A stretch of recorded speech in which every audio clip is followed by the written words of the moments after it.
День семьи, любви и верности встретили и в Нижнетагильской епархии. По традиции общегородской праздник развернулся на горе Шихан. Именно здесь установлен памятник святым покровителям брака. У подножья горы Шихан развернулась ярмарка, а на вершине идут народные гуляния. Нижний Тагил празднует День семьи, любви и верности. Наверное, любовь – это и есть совместно прожитые годы. И если они еще позади и счастливы, то это хорошо. А если они впереди, то тоже, наверное, она вселяет настоящую любовь, вселяет надежду. Будем радоваться этому дню.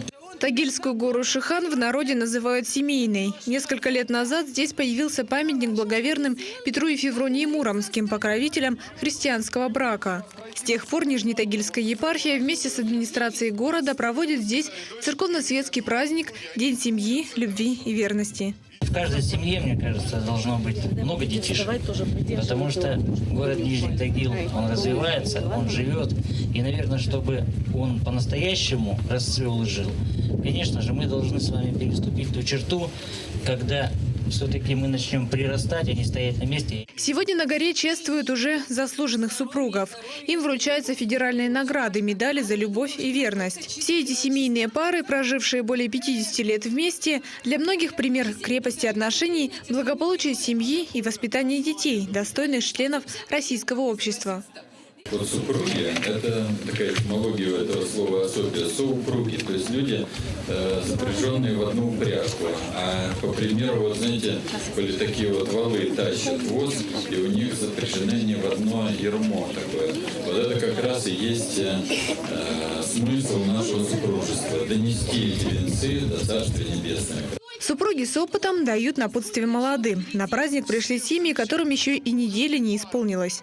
Мы прожили 56-й год, живем уже. Молодым терпение, взаимопонимание, ну и, конечно, любви и здоровья. Если будет взаимопонимание между ними, проживут счастливо. Хорошая атмосфера, люди, которые прожили уже полвека вместе. Конечно, приятно от них слышать такие слова, советы. Воспримем их, примем к сведению. Постараемся, как они, 50 и больше.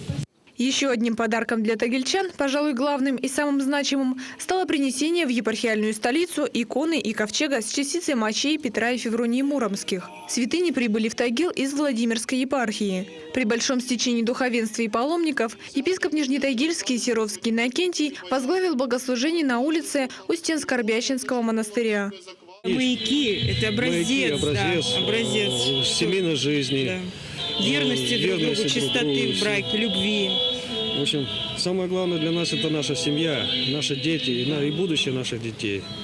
И вот мы стремимся к тому, чтобы прийти. Хотя бы чуть-чуть быть похожими на них. Для меня это такие люди, такие святые, к которым можно обратиться за помощью. Вот они целую жизнь прожили, сохранив любовь друг к другу, верность друг другу. И они образец для подражания. И очень важно, что к ним можно обратиться за помощью, обратиться с молитвой. Ковчег с мощами святых будет находиться в Скорбященском женском монастыре Нижнего Тагила, но впоследствии, возможно, будет перенесен в один из городских приходских храмов.